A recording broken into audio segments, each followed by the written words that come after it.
नमस्कार, आप देख रहे हैं ग्राउंड जीरो रिसर्च और मैं हूं आपके साथ प्रिंस रघुवंशी। अभी बिहार में पटना में राहुल गांधी जी की वोट चोरी यात्रा पूरे विपक्ष के साथ उसका समापन हुआ है। तो उस वोट चोरी यात्रा से कांग्रेस पार्टी के ऊपर, सीटों पर, हालात पर, बिहार की राजनीति पर क्या असर होगा, इस मुद्दे पर विस्तार से बात करने के लिए मेरे साथ मौजूद है शशि शंकर सिंह जी, जो इनके बारे में बताना चाहूंगा। पिछले 15 साल से देश की राजनीति और राजनीतिक लैंडस्केप में काम कर रहे हैं, पूरे देश की राजनीति को अच्छे से समझते हैं और बिहार इनका गृह राज्य है। तो धन्यवाद, स्वागत है शशि जी आपका। सबसे पहले शशि जी मैं आपसे जानना चाहूंगा कि जब ये रैली का समापन हुआ अभी 1 तारीख को, तो आप पटना में ही मौजूद थे। तो उस वक्त, उस समय कांग्रेस की नब्ज कैसी है, कांग्रेस के हालात कैसे हैं, कार्यकर्ताओं के हालात कैसे हैं? मैं सीटों के बारे में बात नहीं कर रहा हूँ, एक पार्टी की कंडीशन समझना चाहता हूँ आपसे कि कैसी है इस टाइम पे कांग्रेस की कंडीशन इस रैली के समापन के बाद। देखिए, सबसे पहले तो राहुल गांधी जी आज विरोधी लीडर भी हैं और कांग्रेस के एक तरह से देखा जाए तो सर्वे सर्वा है जी। गांधी परिवार। उनके जाने के बाद किसी भी स्टेट में जाते हैं तो कार्यकर्ताओं का मनोबल तो उठता ही है, इसमें इनकार नहीं किया जा सकता जी। मैं जब पटना में था सदाकत आश्रम में, वो एक अलग छोर पर है, ठीक है, मतलब जो मैरीन ड्राइव पटना में बन रहा है उससे किनारे हुआ आश्रम है, लेकिन एक अलग छोर पर है। बाकी पार्टियों कार्यालय वो बिशन पटेल मार्ग पर जी। लेकिन उसके बावजूद अगर देखा जाए तो सदाकत आश्रम में जिन मैं गया था 1 तारीख को पहले दिन पहले, तो काफी भीड़ थी, खचाखच भरा हुआ था और कार्यकर्ताओं में काफी जोश था। मतलब आप ये कह सकते हैं कि जहां जहां से यात्रा गुजरी है वहां डेफिनेटली जो कांग्रेस कार्यकर्ता थे उनको एक बल मिला कि हमारे साथ हमारे लीडर खड़ा है और कार्यकर्ताओं के अंदर एक जोश देखने को मिला जी। और इसको और बल मिला इस यात्रा को, क्योंकि बाकी जितने भी टॉप लीडरशिप थी कांग्रेस की जी। दूसरे स्टेट के भी, रेवंत रेड्डी, डीके शिव कुमार, ये सब यात्रा को ज्वाइन किए थे। और जिस दिन समापन था उस दिन हेमंत सोरेन जी भी आए थे और बाकी भी लीडर भी मंच पर बोले थे। तो इस यात्रा के बाद सीटों पर क्या असर होगा उसको तो हम आगे बात करेंगे जी, लेकिन एक असर जरूर देखने को मिला कि कांग्रेस बिहार में चार्जअप हुई, उसके कार्यकर्ताओं का जोश बढ़ा, कार्यकर्ता एक्टिव हो गए, कार्यकर्ताओं में जोश है। ठीक है, दूसरा सवाल मैं आपसे ये पूछना चाहूंगा, एक बड़ा राजनीतिक रेलेवेंट आदमी हो चुके हैं इस समय बिहार में, प्रशांत किशोर जी पार्टी जनस्वराज चला रहे हैं। तो उन्होंने एक टिप्पणी करी थी इस यात्रा के दौरान, जब उनसे मीडिया वालों ने पूछा कि आप राहुल गांधी जी की यात्रा को कैसे देखते हैं, तो उन्होंने कहा कि उनका बिहार में कोई स्टेक नहीं और मैं क्या देखता हूँ, उन्हें बिहार की जनता ही नहीं देख रही है, कोई नहीं देख रहा है। राहुल गांधी का बिहार में कोई औकात नहीं है कांग्रेस पार्टी का। ये राहुल गांधी और कांग्रेस पार्टी बिहार में राजद के पिछलग्गू दल हैं, जंगल राज के सपोर्टर हैं। ये लोग क्या बोलेंगे? राहुल गांधी को कौन सीरियसली ले रहा है? दूसरा, उन्होंने मोदी जी पे भी टिप्पणी करी थी कि वो एक जिस चीनी मिल से चाय पीने वाले थे, जिसकी चीनी से वो चीनी मिल ही गायब हो गई, उसकी जमीन भाजपा के नेताओं ने बांट ली है। तो इस स्टेटमेंट को आप कैसे देखते हैं? मतलब देखिए, प्रशांत किशोर जी आज के डेट में एक नेता है, कंसल्टेंट अब नहीं है, आपको पहले समझना होगा। Prashant Kishor as a consultant जो बात बोलते हैं उसको थोड़ा आपको गंभीरता से लेना चाहिए। एज ए नेता जो बात बोलते हैं सभी बातों की गंभीरता से नहीं लेना चाहिए। हर पार्टी के नेता दूसरे पार्टी को बोलते हैं तो उस जैसा ही कमेंट कर रहे हैं। और जहां तक राहुल गांधी का बात है कि कितना रिलेवेंस है बिहार में, तो एकदम रिलेवेंस है भाई, उनके कांग्रेस के सांसद हैं जी। और राहुल गांधी जी की यात्रा के बाद एक दबाव आरजेडी पे भी बढ़ेगा कि सीटों के बार्गेन कर सकता है कौन। बिल्कुल सही बात है। तो ये कोई कैसे कर सकता है कि एकदम इरिलेवेंट है? कोई भी लीडर कभी भी एकदम इरिलेवेंट नहीं होता। ये हो सकता है कि किसी स्टेट में उसका प्रभाव ज्यादा हो जी। और किसी स्टेट में कम। जी। शशि, मुझे एक बात बताइए, जो अभी रैली हुई, समापन हुआ, उसमें तो बड़ी भीड़ दिखी, पूरे बिहार की जब यात्रा हुई सब जगह बहुत भीड़ दिखी। तो अब चुनाव भी आने वाले हैं, कुछ महीने में चुनाव है, तो उसमें अब आप कैसे देखते हैं? 2020 के चुनाव में 70 सीटों पे कांग्रेस लड़ी थी, मात्र 19 उसमें जीत पाई थी, उसमें भी 2 लोग अब छोड़ के भाजपा में चले गए, तो 17 पे कांग्रेस खड़ी है इस समय। तो क्या भीड़ के पैमाने को माना जा सकता है कि मतलब ये तो सही नहीं होगा, लेकिन आप कैसे देखते हैं कि 25 का जो चुनाव है इसमें कांग्रेस कितनी सीटें जीत सकती है, क्या प्रदर्शन करेगी? देखिए, अगर कांग्रेस की, जैसा आपने बताया, कांग्रेस पिछले बार 19 सीट जीती थी जी। उसमें से 2, एक मुरारी गौतम जो हैं जो एमएलए थे वो चले गए हैं भाजपा में, और एक सिद्धार्थ सौरभ जो बिक्रम के एमएलए हैं जी। जी। वो लगभग तैयारी कर रहे हैं भाजपा में जाने का। तो वो लगभग आज के डेट में 17 एमएलए हैं। तो अगर आप इस दृष्टि से देखें कि इस 17 में सभी कितने जीत रहे हैं, या जो 19 सीट जीती थी उसमें से अभी कितने जीत रहे हैं, तो आप यकीन मानिए कि सीमांचल के सीटों को छोड़ दीजिए, माने मैं सीमांचल में बात कर रहा हूँ 3 जिला के सिर्फ, पूर्णिया के सीटें आप छोड़ दीजिए, अररिया छोड़ दीजिए और किशनगंज छोड़ दीजिए। इसके बाहर जब आप बढ़ते हैं तो कांग्रेस के जितने भी एमएलए हैं उनके खिलाफ एंटी इनकम्बेंसी है और कुछ के खिलाफ इतना ज्यादा एंटी इनकम्बेंसी है कि वो चुनाव नहीं जीत सकते हैं। जी। जैसे अगर मैं बात करूं खगड़िया का जो छत्रपति यादव हैं, वो चुनाव जीतने की स्थिति में नहीं है। अगर आप मुजफ्फरपुर के विजेंद्र चौधरी की बात करें तो शायद वो चुनाव न लड़े, उनकी बेटी चुनाव लड़े, तो कांग्रेस के पास यहाँ पर कोई और उम्मीदवार नहीं है जो चुनाव लड़ पाएगा। जी। आप जमालपुर एक सीट है मुंगेर का, वहां पिछली बार कांग्रेस जीत गई थी।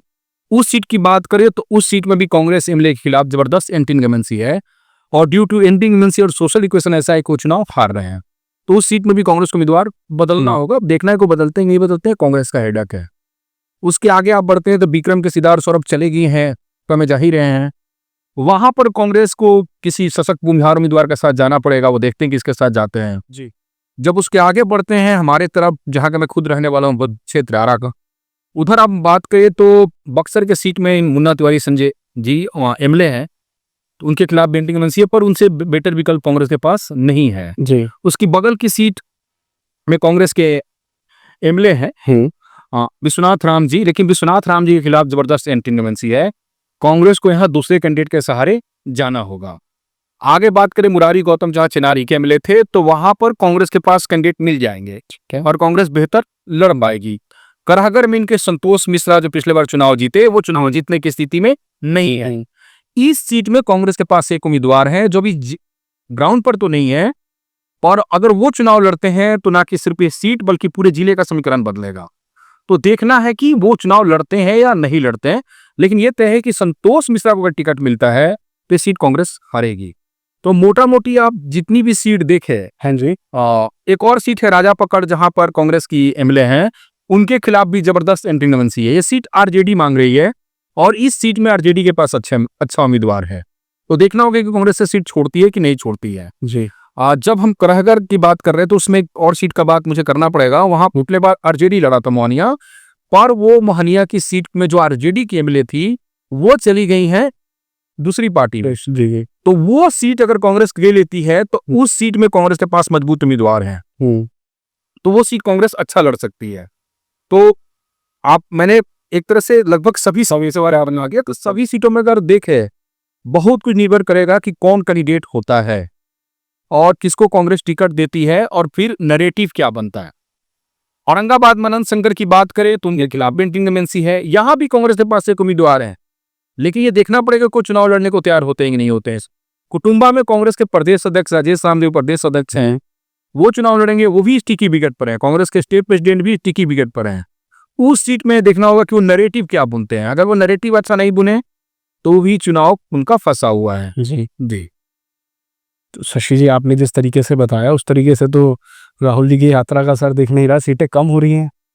देखिए, यात्रा से कर्जकर्ताओं का मनोबल बढ़ा है, वो तैयारी करेंगे, पर भैया कर्जकर्ता भी तो चाहेगा ना कि आप उसको टिकट दो जो जीत सकता है। अब कर्जकर्ता चाह किसी को, आप टिकट किसी और को दोगे। और एक दिल्ली में बैठे हुक्मरान जो भी जिस पार्टी के हैं, जब वो थ्योरी बोलते हैं कि सीटिंग एमएलए का टिकट हम नहीं काटेंगे, तो इसका हश्र आपने हरियाणा में देखा कांग्रेस का क्या हुआ, तो उसका हश्र बिहार में भी देखने को मिलेगा। तो क्या कहीं पे ये थ्योरी चेंज हुई है या कहीं पे कांग्रेस ने थ्योरी चेंज नहीं करी है? अब देखना होगा बिहार में क्या करते हैं। हरियाणा में तो नहीं किया, हरियाणा में तो 7-8 टिकट इसलिए 7-8 सीट पर इसलिए हरियाणा में हार गए क्योंकि ये टिकट ही नहीं बदले, और 4 सीट में तो इसलिए हार गए थे क्योंकि दिल्ली से टिकट दिया गया था। तो देखना होगा कि बिहार में किस तरह करते हैं, किस तरह। तो शशि जी, वैसे तो ये हमारा विषय है नहीं, लेकिन हमारे पॉडकास्ट को और आपको खासकर सभी बड़े नेता सुनते हैं, तो एक बार अगर कोई नहीं सुनते इतनी बड़ी बात होगी। नहीं, ये सच है, ये मान लेना चाहिए। तो अब इसमें क्या एडवाइस आप उनको देना चाहेंगे कि उनको ऐसा क्या करना चाहिए कि बिहार में उनकी परफॉर्मेंस देखिए सुधरे कांग्रेस? मेरा कोई एडवाइस नहीं होगा, लेकिन जो हमने बात किया जी अभी की एंटी इनकम्बेंसी एमएलए के खिलाफ, तो 2-3 चीज तो करना ही पड़ेगा जी कि आपको जो ट्रेडिशनल अप्रोच है उसको छोड़ना होगा जी, और आपको रेशनल अप्रोच के साथ जाना पड़ेगा। जिन एमएलए के खिलाफ एंटी इनकम्बेंसी है उनका आपको टिकट तो काटना ही पड़ेगा, नंबर 1। नंबर 2, जिसको टिकट देकर जी आप नैरेटिव बदल सकते हो, नैरेटिव अपने पक्ष में बना सकते हो, ये बच के आप नहीं निकल सकते हो कि वो तैयार ही नहीं हुए लड़ने को, आप लड़ाना होगा चुनाव, क्योंकि चुनाव आपके लिए अहम चीज है, चुनाव में जीत। ये 2 चीज तो करना ही पड़ेगा। और तीसरा ये है कि बिहार में आपको माइक्रो चुनाव लड़ना होगा, सीट बाई सीट चुनाव लड़ना होगा, ना कि एक लार्जर नेटवर्क के सारे लड़ना होगा कांग्रेस को। क्योंकि सीट बाई सीट कांग्रेस को लड़ना होगा। लार्जर मेजॉरिटी का काम आरजेडी के तेजस्वी यादव के ऊपर। जी, धन्यवाद शशि जी, आपने अपना कीमती समय हमें दिया और बिहार में कांग्रेस के बारे में पूरी सीटों का विश्लेषण दिया आपने, सीट बाय सीट हमें बताया और हमें पता चला वो कितनी ज़बरदस्त जानकारी है, सभी कैंडिडेट आपको पता है।